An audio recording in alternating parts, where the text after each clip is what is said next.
দর্শক আমন্ত্রণ জানাচ্ছি নিউজ 24 এর নিয়মিত আয়োজন বিশ সংলাপে। আপনাদের সাথে আছি আমি শামীমা দোলা। ইন্টারনেটের আবির্ভাবের তৃতীয় শিল্প বিপ্লবের পর তথ্য প্রযুক্তি বাধাহীন ব্যবহার ও দ্রুত তথ্য স্থানান্তরের মাধ্যমে গোটা বিশ্বের জীবন প্রবাহের গতি ব্যাপকভাবে বৃদ্ধি পেয়েছে।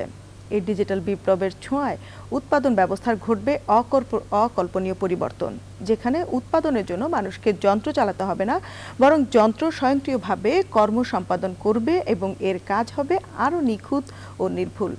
চিকিৎসা, যোগাযোগ, প্রকাশনা ইত্যাদির ক্ষেত্রেও এর প্রভাব হবে অত্যন্ত জোরালো। বাংলাদেশ এই শিল্প বিপ্লবের সুযোগ গ্রহণ করতে কতটা প্রস্তুত, চ্যালেঞ্জ ও সম্ভাবনা কি, তা নিয়ে আজকের বিশ সংলাপ। আলোচনায় আছেন Bangladesh chamber of commerce and industry বর্তমান সভাপতি ও বিজিএমইএ এর সাবেক সভাপতি আনোয়ারুল আলম চৌধুরী পারভেজ, বাংলাদেশ অর্থনীতি সমিতির সাধারণ সম্পাদক ডক্টর জামাল উদ্দিন আহমেদ ও স্টেজ ফর ইয়ুথের সভাপতি ইলিয়াস হোসেন। স্বাগত আপনাদের।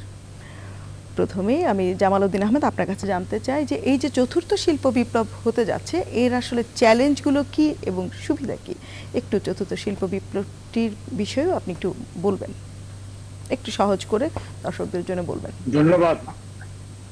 এটা পারভেজ ভাই মনে হয় আমার থেকে ভালো বলতে পারবে, তবে আমার যা ধারণা সেটা হলো যে আপনার চতুর্থ শিল্প বিপ্লব যেটা হচ্ছে সেটা মানে মূলত আর্টিফিশিয়াল ইন্টেলিজেন্স, যেটা এটাকে কেন্দ্র করে, এবং আমাদের শিল্প ব্যবস্থাপনা এবং অন্যান্য সমস্ত কাজকর্মের মধ্যে আমাদের যে পরিবর্তন, এই যে কোভিড এর ভিতরে কিছুটা আমরা এটার উপলব্ধি করতে পারছি।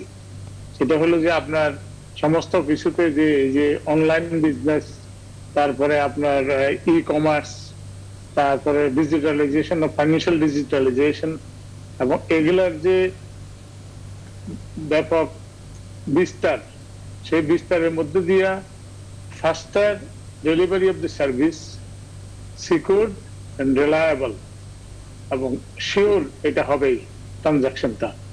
এই যে ডিজিটালাইজেশন অফ ফাইন্যান্সিয়াল সিস্টেম, সেই ফাইন্যান্সিয়াল সিস্টেমের ডিজিটালাইজেশন, ইন্ডাস্ট্রিয়াল সিস্টেমের ডিজিটালাইজেশন অলসো, আমাদের way of work culture, work ethics, এগুলা কিন্তু আমাদের চেঞ্জ হবে। এবং টেকনোলজিকে বেস করে, টেকনোলজি লেড আপনার ইকোনমি উইল রান, এবং টেকনোলজিতে ডমিনেট করবে financial system operation, banking system operation, transaction, এবং আপনার বিজনেস প্রসেস, হোল বিজনেস প্রসেসটা একটা সময় আপনার বলা হয়তো যে আপনার dealing with the manual labour, এবং সেখানে আপনার ধরেন টেকনোলজি উইল গেট লিডারশিপ। এবং এই লিডারশিপে আপনি যদি আসেন, যখন আমরা আমাদের মতন দেশ আমাদের যে অবস্থা আছে, এই অবস্থা আমাদের চ্যালেঞ্জ অনেক এবং আমাদের অপরচুনিটিও অনেক। আমাদের চ্যালেঞ্জ হলো সেটা হলো যে আমরা আমাদের ওরিয়েন্টেশন, আমাদের যে ওয়ার্ক ওরিয়েন্টেশনটা, সেটাকে আমরা লজিক্যাল অর্ডারে যদি টেকনোলজি বেস করতে পারি, তাহলে আমরা আউটপুট বেশি পাবো এবং কস্ট অফ ডুইং বিজনেস।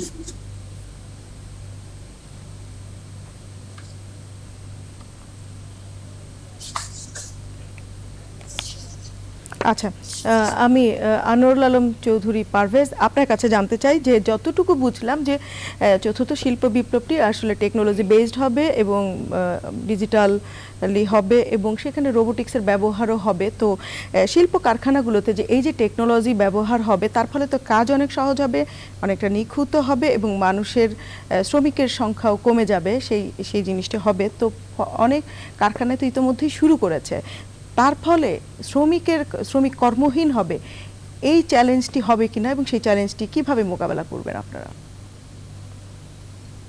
একই সাথে সুবিধার দিকটিও বলবেন। ধন্যবাদ।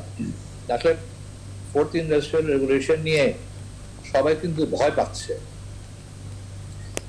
এবং একটু আশ্বস্ত করবেন। হ্যাঁ, আমি আশ্বস্তই করব। আমি সেটাই, যে সবাই ভয় পাচ্ছে যে এটা হলে বোধহয় অনেক চাকরি চলে যাবে, অনেকের অপরচুনিটি লস হয়ে যাবে, ইন্ডাস্ট্রিগুলি ইনভেস্টমেন্ট অনেক হাই হয়ে যাবে, এরকম নানা ধরনের কিন্তু প্রশ্ন, এবং আমরা কতটুকু প্রস্তুত।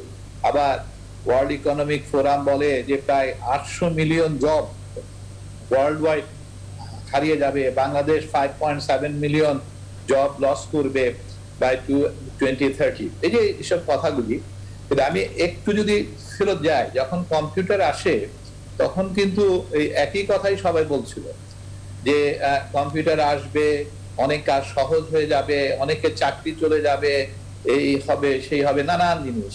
কিন্তু আলটিমেটলি আমরা কি দেখলাম?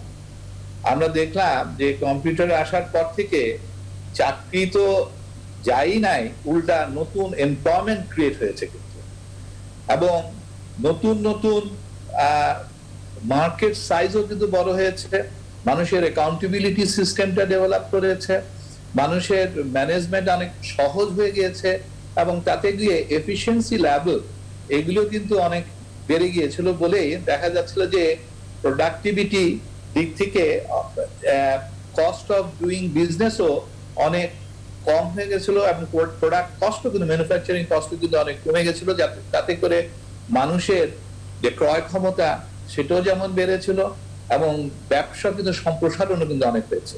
ঠিক একই জিনিস যখন এই ফোর্থ ইন্ডাস্ট্রিয়াল রেভলিউশন আসবে, আমরা কিন্তু অলরেডি উই আর ইন, এটা কিন্তু বললে চলবে না, আমরা কিন্তু অলরেডি এই চতুর্থ শিল্প বিপ্লবের যুগেই আছি, কানেক্টিভিটির মধ্যে আমরা আছি। এখন অনেকে চিন্তা করে যে আর্টিফিশিয়াল ইন্টেলিজেন্স আসবে, machine learning, genetic engineering, neuro technology, এগুলি কিন্তু অনেক অনেক ডেভেলপ করবে, এবং ইট ইজ অলসো ট্রু যে যে জিনিসগুলি হবে সেখানে দেখা যাবে যে অটোমেশনের কারণে অনেক বেসিক জব কমে যাবে। যেমন লয়ার, যদি আমি বলি, লয়ার কিন্তু তখন আর এত যাওয়া আসা করা লাগবে না, কিন্তু এত লয়ারও কিন্তু দরকার হবে না, এত চার্টার্ড অ্যাকাউন্টেন্টও কিন্তু দরকার হবে না, এগুলি কিন্তু আস্তে আস্তে কিন্তু কমে যাবে। আবার অনেক বেসিক কাজও দেখা যাবে যে কমে যাচ্ছে, জব ক্রিয়েশন কিন্তু ওসব জায়গায় হবে না। কিন্তু পৃথিবী কি থেমে থাকবে? পৃথিবী কিন্তু থেমে থাকবে। এই অটোমেশনের কারণে দেখা যাবে যে প্রোডাক্টিভিটি, এফিসিয়েন্সি লেভেল যেভাবে বাড়বে, প্রোডাক্ট কস্ট কিন্তু কমে আসবে, এবং মানুষ তখন আবার নতুন জিনিস নিয়ে কিন্তু ভাববে। আজকে দেখেন অলরেডি বলা হচ্ছে যে বাই 2030 অনলি এই অটোমোবাইল ইন্ডাস্ট্রির সাইজ হয়ে যাবে অলমোস্ট লাইক এ $30 ট্রিলিয়ন,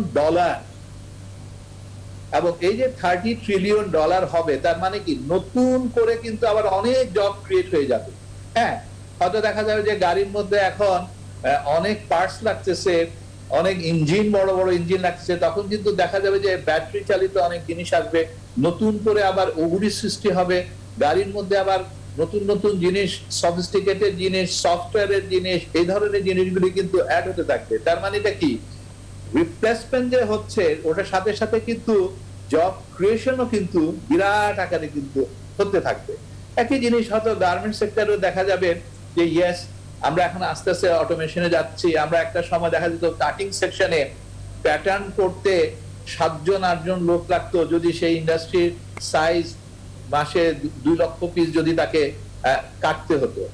এখন দেখা যায় যে 2 লক্ষ কেন, 1 মিলিয়ন পিসও যদি তাকে মান্থলি কাটতে হয়, তাকে হয়তো দেখা যাচ্ছে যে এখন ওই যেখানে 16-17 জন লোক লাগতো, সেখানে এই ক্যাট সিস্টেমের কারণে 3 জন দিয়েই কিন্তু এগুলি সবকিছু কিন্তু করা যাচ্ছে। তাতে কি গার্মেন্ট সেক্টরই বসে গেল? আমরা এগুলি কিন্তু অলরেডি ইন্ট্রোডিউস হয়ে গেছে আজ থেকে আরো 7-8-10 বছর আগে। কিন্তু গার্মেন্ট সেক্টরগুলি বরং আরো এফিশিয়েন্ট হলো, ওর ওয়েস্টেজ কমলো, এবং ওর ক্যাপাসিটি কিন্তু তখন বাড়লো। ইয়েস, এখানে চ্যালেঞ্জটা কি? চ্যালেঞ্জটা হলো এই যে ট্রেডিশনাল যেসব কাজগুলি আছে সেগুলি কিন্তু আস্তে আস্তে লোপ পাবে, এবং সেখানে আমাদের কতগুলি জিনিস এখানে মাথার মধ্যে আমাদেরকে নিতেই হবে। সেটা হলো যে বেসিক যে রিকোয়ারমেন্ট, যেমন কম্পিউটার চালানো, নিউমারোলজি জিনিসগুলিকে অ্যাডাপ্ট করা, এই জায়গাগুলা, এই স্কিলগুলো কিন্তু আমাদের মধ্যে ঢুকতেই হবে। কিন্তু আজকে যদি আমি জেনারেশনের দিকে তাকাই, আপনি খেয়াল করেন, আমি কিন্তু এখনো মোবাইলের সব অ্যাপস ব্যবহার করতে জানি না, অথচ আমার যে 3 বছরের নাতি বা 5 বছরের নাতি, সে দেখি যে আমার থেকে অনেক বেশি পারে। কিন্তু সো বাই বর্ন তারা কিন্তু এগুলির সাথে কিন্তু রিলেট হয়ে যাচ্ছে। আমি যখন আমার ছেলের দিকে তাকাই, who is a 30 years old, তাকে দেখা যায় যে আমি যে জিনিসটা করতে আমার 3-4 দিন লাগে, সে আমাকে এই কম্পিউটারের মধ্যে বসে সে আমাকে দেখা যাচ্ছে যে সে আধা ঘন্টার মধ্যে কিন্তু সবগুলো কিন্তু করে দিয়ে যাচ্ছে। সো এই যে জেনারেশন, দিজ আর অলরেডি কিন্তু ইন দা প্রসেস। আজকে এই যে কোভিড কিন্তু বাংলাদেশকে অনেক দূর এগিয়ে নিয়ে গেছে। এই জন্য যে আপনি দেখেন আজকে স্কুলের বাচ্চারাও ইন্টারনেটের মাধ্যমে ক্লাস করছে। ব্যাংকিং অলমোস্ট আপনি দেখেন যে 68% they are saying যে ব্যাংকিং ট্রানজাকশন এখন মোবাইলে কিন্তু হচ্ছে। This are all part with it. কিন্তু এখন হয়তো আমি পারি না কিভাবে মানি ট্রান্সফার করতে হয়, অথচ দেখা যাচ্ছে যে আমার বাসা যে কাজের বুয়াটা আছে সেও কিন্তু she knows how to transfer the money। আচ্ছা, তাহলে আপনার কথা থেকে মোটামুটি বোঝা গেল যে আসলেই যে শঙ্কাটি করা হচ্ছে সেটি আসলে ঠিক নয়, বরং আমাদের যে জব অপরচুনিটি অনেক তৈরি হবে, তবে টেকনোলজিটি জানতে হবে, তার সাথে হ্যাবিচুয়েটেড হতে হবে। এবং এই যে তাহলে বোঝা যাচ্ছে যে চতুর্থ শিল্প বিপ্লবটি আসলে নতুন প্রজন্মই আসলে বেশি এটির সাথে যুক্ত হবেন। আমাদের সাথে আছেন স্টেজ ফর ইয়ুথের সভাপতি ইলিয়াস হোসেন। আপনার কাছেই জানতে চাই যে এই যে নতুন প্রজন্ম এবং এই চতুর্থ শিল্প বিপ্লবকে এগিয়ে নিয়ে যাবে, আমাদের এই মানব সম্পদ, দক্ষ মানব সম্পদ তৈরি করতে হবে, এটি একটি চ্যালেঞ্জ। এই দক্ষ মানব সম্পদ তৈরি করবার জন্য আপনারা কাজ করছেন। আসলে কি চতুর্থ শিল্প বিপ্লবের জন্য আমরা যথেষ্ট প্রস্তুত? আমাদের যে নেক্সট জেনারেশন যারা এটিকে নেতৃত্ব দিবে, তাদের কি অবস্থা? জি, আমার আগে আপনি ধন্যবাদ জানাচ্ছি। আমার আগে ওনারা খুবই ভালোভাবে এক্সপ্লেন করলেন যে চতুর্থ শিল্প বিপ্লব বলতে আসলে আমরা কি বুঝি, এবং এটার যে দক্ষ জনবলের যে কথাটি আপনি বলছিলেন, আসলে প্রথমত বিষয়টা হচ্ছে চতুর্থ শিল্প বিপ্লব হলো একটি আধুনিক স্মার্ট প্রযুক্তির ব্যবহার করে প্রচলিত উৎপাদন এবং শিল্প ব্যবস্থায় স্বয়ংক্রিয়করণের একটি চলমান প্রক্রিয়া। আমরা এটি সবাই জানি। স্বয়ংক্রিয়করণ, উন্নত যোগাযোগ এবং স্বপর্যবেক্ষণ ব্যবস্থা এবং মানুষের হস্তক্ষেপ ছাড়াই সমস্যার বিশ্লেষণ এবং নিরূপণ করতে সক্ষম স্মার্ট মেশিন তৈরি করার জন্য বড় আকারের মেশিন টু মেশিন, যেটাকে আমরা বলি M2M, এবং ইন্টারনেট অফ থিংস IoT কে একসাথে করে এই চতুর্থ শিল্প বিপ্লবের কিন্তু সমন্বয়টি করছি, সেখানে আমরা জানি সেটি। এবং চতুর্থ শিল্প বিপ্লবের 4টি পরিকল্পনা নীতি রয়েছে কিন্তু। এর মধ্যে আমরা জানি একটি হচ্ছে আন্তঃসংযোগ, তথ্যের স্বচ্ছতা, প্রযুক্তিগত সহায়তা, বিকেন্দ্রীভূত সিদ্ধান্ত। এখন যেই কথাটি আপনি বলছিলেন যে আমরা কতটা প্রস্তুত বা কতটুকু কাজ করে যাচ্ছে এই ইয়াং জেনারেশন, সেই জায়গায় আমি আপনাকে একটু উদাহরণ দিয়ে যদি বলি, আমারই অর্গানাইজেশনের একজন সদস্য, তার নাম নাইম হাসান মুন, তার বয়স হবে সর্বোচ্চ 22 কি 23 বছর। তো সে এই 22-23 বছরে 29টি রোবট সে আবিষ্কার করেছে। এর মধ্যে রিসেন্টলি করোনার সময়, আমরা করোনা প্যান্ডেমিকের সময় একদম যখন, আচ্ছা ইলিয়াস হোসেন, আপনি একটি দারুণ একটি তথ্য দিয়েছেন, আমরা শুনবো আপনার আলোচনা। এই মুহূর্তে নিতে হচ্ছে একটি বিরতি। দর্শক নিয়ে নিচ্ছে একটি বিরতি, সংলাপে ফিরে আসবো, সাথে থাকবেন।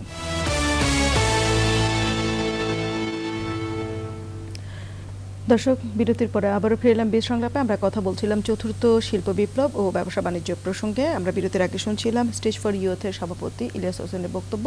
তিনি বলছিলেন যে আমাদের পরবর্তী প্রজন্ম এই চতুর্থ শিল্প বিপ্লবের জন্য আসলে কিভাবে প্রস্তুতি নিচ্ছেন, সেই অভিজ্ঞতা তিনি আমাদের সাথে শেয়ার করছিলেন। ইলিয়াস হোসেন। জি, একটু আস্তে শুনছিলাম, একটু আরেকবার যদি একটু। আচ্ছা, না আমরা আসলে ওই যে আপনার সাথে যে বিরতির আগে যে প্রসঙ্গে কথা বলছিলাম, সেই প্রসঙ্গটি আপনার কাছে আবার জানতে চাচ্ছি যে আপনি শেয়ার করছিলেন যে আমাদের পরবর্তী প্রজন্ম কিভাবে প্রস্তুতি নিচ্ছে এই চতুর্থ শিল্প বিপ্লবের জন্য, নিজেদের কিভাবে তারা তৈরি করছেন নিজেদেরকে, এবং আপনি একটি স্টেজ ফর ইয়ুথের অর্থাৎ একটি প্রজন্মের নেতৃত্বে আছেন, একটি সংগঠনের সভাপতি। জি, সহজ করে যদি আমি বলতে চাই, যে উদাহরণটি টানছিলাম, আমাদের স্টেজ ফর ইয়ুথ ফাউন্ডেশনের একজন সদস্য, সে প্রায় 29টি রোবট এখন পর্যন্ত আবিষ্কার করেছে, যার বয়স 22 কি 23 বছর হবে। সো লাস্ট করোনার সময়, আমরা যখন করোনা শুরু হলো, ওই সময়টায় ও আরেকটি রোবট তৈরি করে যেটির নাম দিয়েছিল খোকা। এটি বেসিকলি মেডিকেল হিউম্যানয়েড রোবট। তো মানুষকে এটার কাজ ছিল মানুষকে কিভাবে স্যানিটাইজ করতে হবে, সেটা ব্যবহার কিভাবে শেখানো যায়। স্যানিটাইজার তাদেরকে দেখা গেল একটা অফিস বা একটা প্রতিষ্ঠানের সামনে সেই রোবটটা থাকবে, একটা মানুষ যাওয়ার সময় তার হিউম্যান যে টেম্পারেচার সেটা পরিমাপ করা, আপনার হাতে স্যানিটাইজ দেওয়া এবং কিভাবে স্যানিটাইজটা ব্যবহার করবে সেটা শেখানোর একটা প্রক্রিয়া ছিল। এবং পাশাপাশি ওই রোবটটি কথা বলতে পারতো, হিউম্যানের সাথে কিছু ডিফল্ট কিছু ইয়া দেওয়া ছিল, যে বেসিক কিছু কথার উত্তর তারা দিতে পারতো। তো যেই বিষয়টি আমি বলছিলাম যে রোবোটিক্স বা মেকাট্রনিক্স আধুনিক প্রযুক্তির একটি মানে প্রকৌশল ধারার একটি অন্যতম আকর্ষণ। Industry, military, education, food production সব সেক্টরে কিন্তু হিউম্যান ইন্টারভেনশনের ইনএফিসিয়েন্সি কমাতে এবং দীর্ঘ সময় যাবত একই মাত্রার আউটপুট পেতে কিন্তু রোবোটিক ইন্টারফেসের কোনো বিকল্প নেই, এটি আমরা সবাই জানি। উন্নত বিশ্বের সাথে তাল মিলিয়ে বাংলাদেশের তরুণ প্রযুক্তি পাগলরাও কিন্তু রোবোটিক্সের দিকে বেশ ভালোভাবে। আচ্ছা, আপনি যেটি বলছিলেন যে একজন তরুণ এরকম একটি আবিষ্কার করেছেন রোবটকে কাজে লাগানোর, সেটি যারা একটু অগ্রসর তরুণ শহরের বা যারা একটু গবেষণা করে চিন্তাশীল মানুষ তারা হয়তো করছেন, কিন্তু একেবারে যে মাস পিপল যারা, তাদের মধ্যে আসলে এই টেকনোলজি নিয়ে তাদের আগামীতে টেকনোলজি নির্ভর সব কাজকর্ম হবে, সেটির জন্য তাদেরকে প্রশিক্ষণ বা সেই প্রস্তুতিটি কিভাবে নিচ্ছে? জি, আপনি জানেন আমি এর আগেও একটি অনুষ্ঠানে বলেছিলাম যে আমাদের আসলে এমপ্লয়েবল এডুকেশনের প্রয়োজন, যেটা আস্তে আস্তে হচ্ছে। এবং আমরা বিভিন্নভাবে চেষ্টা করছি আমাদের অর্গানাইজেশন থেকে মানুষ যারা আমাদের ইয়াং জেনারেশন আছে তাদেরকে কিভাবে এই দক্ষ জনবল হিসেবে তৈরি করা যায়, সেই দক্ষতা তৈরির জন্য প্রশিক্ষণের বিকল্প নেই। তো সেই জায়গাটায় আমরা আমাদের যে জেনারেশন আছে ওই জেনারেশনকে কিভাবে ডিজিটাল মাধ্যমের সাথে কানেক্ট করা যায়, ডিজিটাল মাধ্যম দিয়ে কিভাবে তারা ভবিষ্যতের কাজ করতে পারে, ইনকাম করতে পারে, সেই জায়গাগুলো কিন্তু আমরা দেখেছি। যে এখানে আনোয়ার স্যার একটি কথা বলছিলেন যে শুরুতেই যে আমরা বেকারের সংখ্যা বাড়বে কিনা, যে কম্পিউটার যখন শুরু হয়েছিল তখন এসেছিল তখন কিন্তু একটা রিউমার ছিল যে আসলে কম্পিউটার আসার পরে আসলে অনেকের বেকারত্বের জায়গা বাড়তে পারে। তো সেইটা যেরকম একটা ভুল ধারণা ছিল, এখনো কিন্তু তাই হচ্ছে। কিন্তু আমাদের মূল জায়গাটা যেটি জোর দেওয়া উচিত যে প্রশিক্ষণ এবং দক্ষ জনশক্তি গড়ে তোলার যে বিষয়টি, এই জায়গাটা আমার মনে হয় যে গুরুত্ব দেওয়া উচিত আমাদের। তো সেই জায়গায় আমরা স্টেজ ফাউন্ডেশন দক্ষ জনশক্তি গড়ে তুলবার জায়গাটিতে গুরুত্ব দেবার কথা বলছেন। আমি জামালউদ্দিন আহমেদ আপনার কাছে জানতে চাই যে এই যে আমাদের আগামীতে চতুর্থ শিল্প বিপ্লবের জন্য যেটি মোটা দাগে যেটি বোঝা যায় যে এটি আসলে টেকনোলজি নির্ভরই হবে, সেক্ষেত্রে আমাদের যে প্রচলিত শিক্ষা ব্যবস্থা সেখানে কি সেটি কি যথেষ্ট আসলে চতুর্থ শিল্প বিপ্লবের জন্য সেটি ফেস করবার জন্য, নাকি আরও কিছু মানে কর্মমুখী শিক্ষা বা টেকনোলজি বেসড শিক্ষা ব্যবস্থার পরিবর্তন আছে বলে আপনি মনে করছেন কিনা?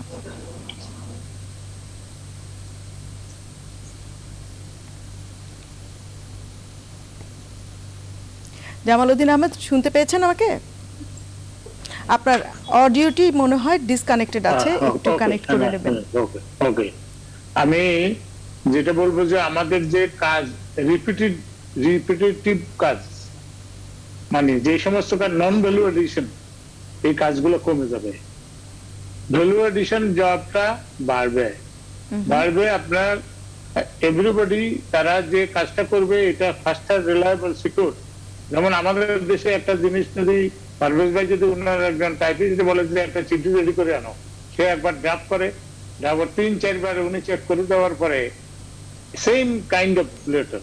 কিন্তু এটা যদি অটোমেটিক্যালি একটা স্ট্যান্ডার্ড ইয়েতে ফরম্যাটে ফেলে with certain modification maybe 5% change হবে, আর বাকিগুলা কিন্তু ঠিক আছে। এই ধরনের কাজগুলো, এই ধরনের যে রিপিটেটিভ কাজ, এগুলা কিন্তু টেকনোলজি উইল টেক ওভার। আরো অনেকগুলো আছে যেগুলো আপনার ধরেন ডিলে হচ্ছে না, টাইমলি রেসপন্ড করতেছেন। আপনি এখন ব্যাংকে টাকা জমা দিলেন, সাথে সাথে আপনার কাছে SMS আসছে যে আপনার অ্যাকাউন্টে টাকা এটা জমা হয়েছে, অথবা আপনি আরেকজনকে টাকা দিলেন, সাথে সাথে আপনার কাছে এসএমএস আসতেছে যে আপনার অ্যাকাউন্ট থেকে এই টাকাটা বার হয়ে চলে গেল, আপনি ইনস্ট্রাকশন দিলেন। এই যে কাজগুলা এখন আপনি ব্যাংকে যাইতে হইতেছে না, টাকা জমা দেওয়ার জন্য ওখানে আপনাকে যাওয়া লাগতেছে না। এই কাজগুলো, এই ধরনের কাজগুলো আমাদের যে মানে ওয়ার্কফোর্স গুলা, এই ওয়ার্কফোর্স কে তৈরি করার জন্য আমাদের যে অবস্থা আমরা এখন আছি, এবং এটা আমাদেরকে অ্যাডাপ্ট করতে হবে, অবশ্যই করতে হবে, এবং সেটা পার্ট অফ লাইফ।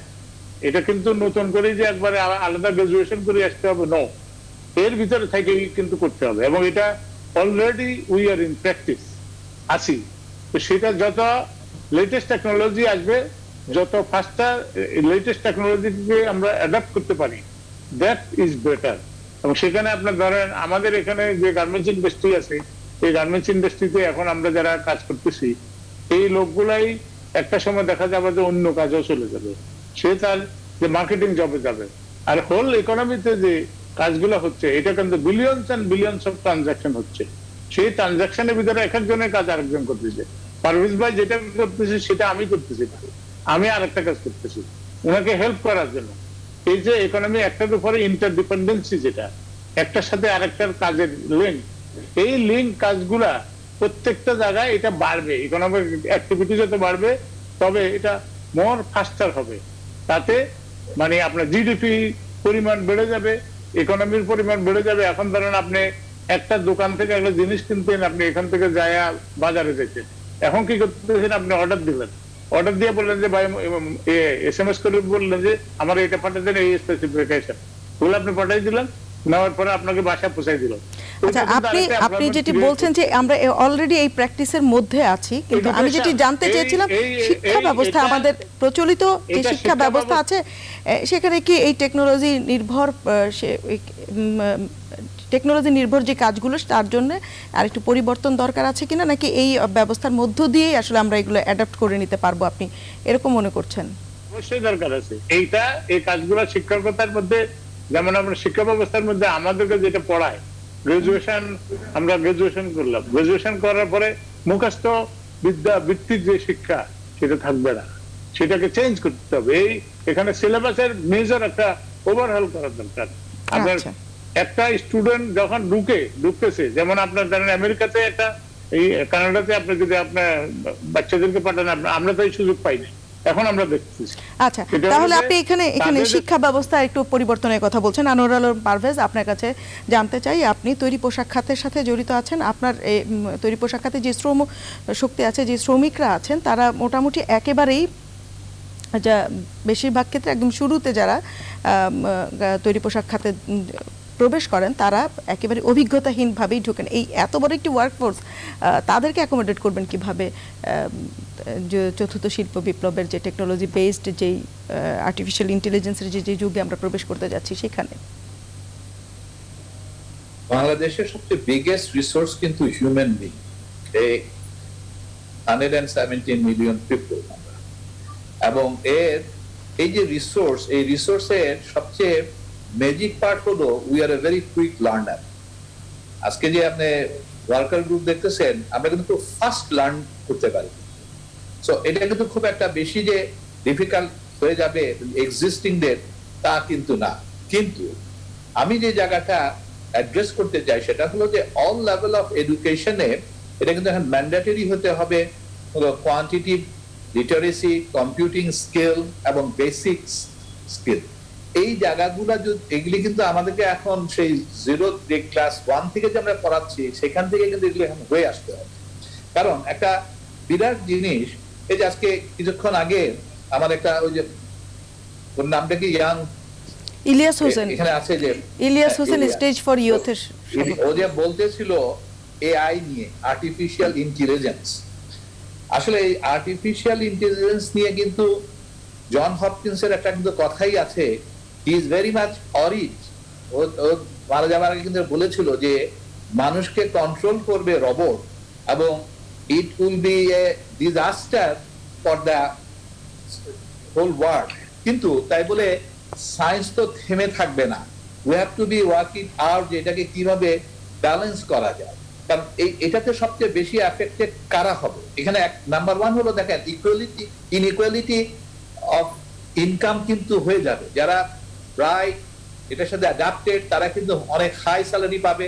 যারা একদম কোনো কিছুই জানে না, বেসিক, তারা কিন্তু অনেক পিছনে পড়ে যাবে কিন্তু।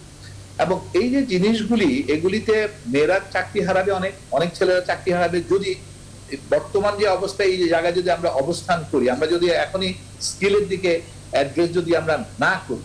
এবং আরেকটা হবে হলো সোশ্যাল সিকিউরিটির একটা কিন্তু বিরাট জিনিস চলে আসবে অলরেডি। ইভেন সাইকোলজিক্যাল জিনিসের দিকেও যদি আপনি খেয়াল করেন, যে আজকালকার বাচ্চারা ফেসবুকে আর ইন্টারনেটে এত বেশি সময় দেয় যে তারা কিন্তু তাদের যে একটা ফ্যামিলি আছে, ফ্যামিলিদের সাথে যে শেয়ার করা, এগুলি কিন্তু তারা জানে না, তারা ভুলে গেছে। তারা কিন্তু আসলে মানে তারা কিন্তু ইভেন যে স্ট্রেস যে হয়, সেই স্ট্রেসটা কিন্তু তারা ডাইলুট করার মতন তাদের চিন্তাও না, তারা জানেও না হাউ টু শেয়ার ইট। এবং এটা কিন্তু একটা সাইকোলজিক্যাল ব্যারিয়ার হিসেবে কিন্তু চলে আসবে।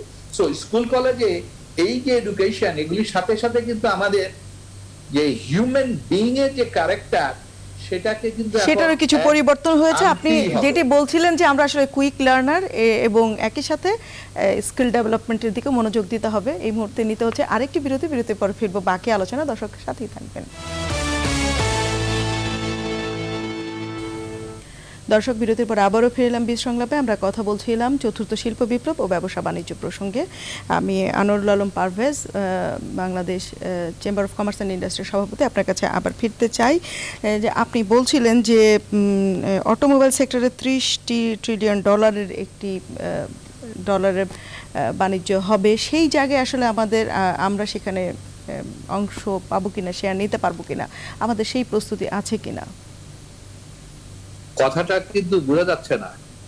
আচ্ছা, আমি আপনার কাছে জানতে চাচ্ছি, আপনি যেমন বলছিলেন যে এই যে চতুর্থ শিল্প বিপ্লব, এর ফলে যেমন মানুষ কর্মহীন হবে, একই সাথে আবার অনেক রকমের কর্মের সুযোগও তৈরি হবে।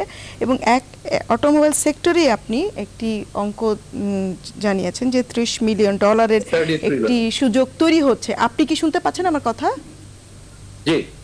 আচ্ছা, এই যে সুযোগ তৈরি হচ্ছে, তার জন্য আসলে আমরা সেরকম শেয়ার নিতে পারবো, সেই রকমের প্রস্তুতি, যথেষ্ট প্রস্তুতি আছে কিনা, বা আমরা সেই প্রস্তুতির দিকে যাচ্ছি কিনা?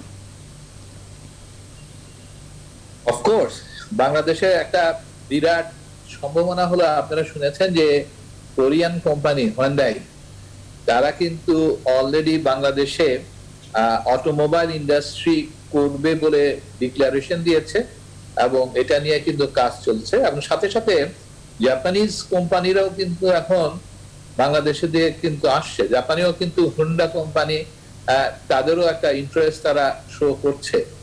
সো আলটিমেটলি বাংলাদেশের যে রিসোর্স, ইয়াং জেনারেশন, যে ইয়ুথ, যে আমরা বলি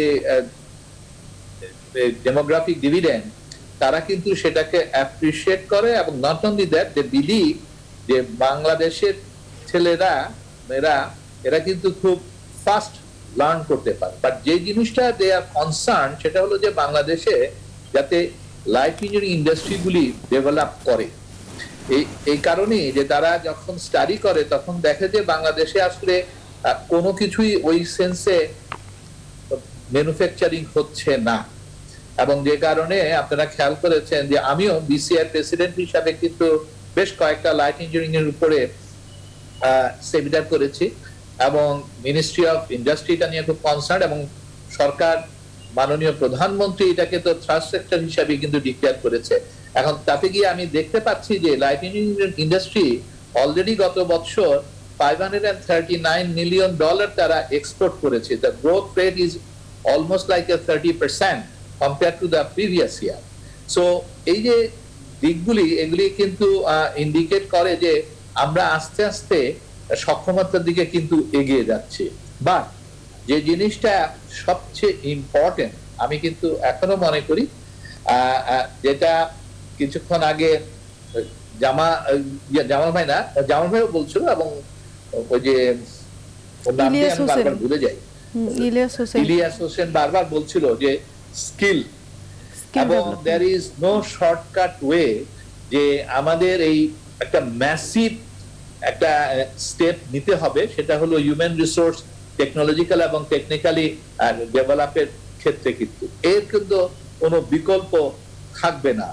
opportunity is head in front of us, কিন্তু এটাকে ক্যাশ করতে গেলে এবং আমাদেরকে সোশ্যাল ইমব্যালেন্সটাকে যদি অ্যাভয়েড করতে হয়, তাহলে আমাদের কিন্তু আর অপেক্ষা করার কোনো স্কোপ কিন্তু নাই। আপনি যদি খেয়াল করেন যে ইভেন আইটি সেক্টরে আমরা তো নানান কথা বলছিলাম, যখন আমাদের জয় অ্যাডভাইজার আইসিটি সেক্টরে ও যখন বলছিল যে বাংলাদেশ $5 বিলিয়ন এক্সপোর্ট করবে, এটা নিয়ে কিন্তু সবাই একটু হাসছিল। কিন্তু আমি কিন্তু দেখেছি যে, আমি ইয়াং জেনারেশনের কথা বলবো না, আমি আমাদের কথা বলবো, অথচ আপনি দেখেন যে উই হ্যাভ ক্রস আজকে এটি $5 মিলিয়ন এক্সপোর্ট করার কথাটি যেটি অসম্ভব ভেবেছিলেন, আজকে এটি সম্ভাবনার দিকে গিয়েছে এবং এটি এরকম সম্ভাবনাও নিয়ে আসবে। আমি জামাল উদ্দিন আহমদ আপনার কাছে শেষ প্রশ্নটি করতে চাই যে এই যেই চতুর্থ শিল্প বিপ্লব টেকনোলজির ব্যবহার অনেক সুযোগ নিয়ে আসবে, একই সাথে যে সম্পদের যে বৈষম্য এবং দারিদ্র্য বাড়িয়ে দেয়া, সম্পদে যারা টেকনোলজি আবিষ্কার করবে এবং বিনিয়োগ করবে যে উন্নত দেশগুলো, তারা একটি সুবিধাজনক অবস্থানে থাকবে, কিন্তু যারা একটু পিছিয়ে পড়া দেশ তারা সেখান থেকে আরো পিছিয়ে পড়বে। এই জায়গাটিকে কিভাবে আসলে মোকাবেলা করা যায় এবং এই জায়গাটি থেকে উত্তরণ করা যায়? আমি বিনীতভাবে আপনার সাথে দ্বিমত পোষণ করি। সেটা হলো যে আমরা পিছিয়ে পড়বো না, আমরা we will exploit our share. তারা তাদেরটা করবে। তারা যেহেতু ইনোভেশন করেছে, ইকুইপমেন্টে মেশিন আবিষ্কার এগুলো সব করলো, সেটা বেনিফিট তারা নিবে। কিন্তু আমরাও কিন্তু একটা সময় আমাদের গার্মেন্টস ইন্ডাস্ট্রিতে ইনিশিয়ালি আমরা যে অবস্থা, গ্যারেজের মধ্যে গ্যারেজের মধ্যে গার্মেন্টস ইন্ডাস্ট্রি ছিল, that is now second largest in the world, এবং এটা চায়নার সাথে কম্পিট করতেছে। ভিয়েতনাম আমাদের পিছনে আছে। তার মানে কি আমরা একটাতে ইয়ে করছি, আমরা অ্যাগ্রোবেজ ইকোনমি থেকে এটা we are transforming that industrial economy এবং সার্ভিস ইকোনমি। এটাতে যাওয়ার জন্য আমাদের যে গভর্নমেন্ট এবং ইনস্টিটিউশনাল সাপোর্ট, রিসার্চ ডেভেলপমেন্ট, এগুলো যদি আমরা করতে পারি, রিসার্চে আমাদের যথেষ্ট ইনভেস্ট করতে হবে, এবং এটা করার মধ্যে দিয়ে কিন্তু উই ক্যান ওভারকাম। এবং ওভারকাম করবে বাঙালিরা বাইরের ইউনিভার্সিটি গুলোর ছেলে পেলে যায়, ওখান থেকে গ্রাজুয়েশন করে আসতেছে না, এখানেই তারা কম্পিটিশন হবে। অসংখ্য ধন্যবাদ জামাল উদ্দিন আহমেদ। আপনার কাছ থেকেও বোঝা গেল যে আমরা আসলে এখানে পিছিয়ে পড়বো না, বরং আমরা সেই জায়গায় আমরা আমাদের শেয়ারটি নিতে পারবো। দর্শক, আজ এই পর্যন্তই। বীজ সংলাপে ফিরবো নতুন কোনো বিষয় নিয়ে, নতুন কোনো অতিথির সাথে। ভালো থাকবেন, সুস্থ থাকবেন, নিরাপদে থাকবেন।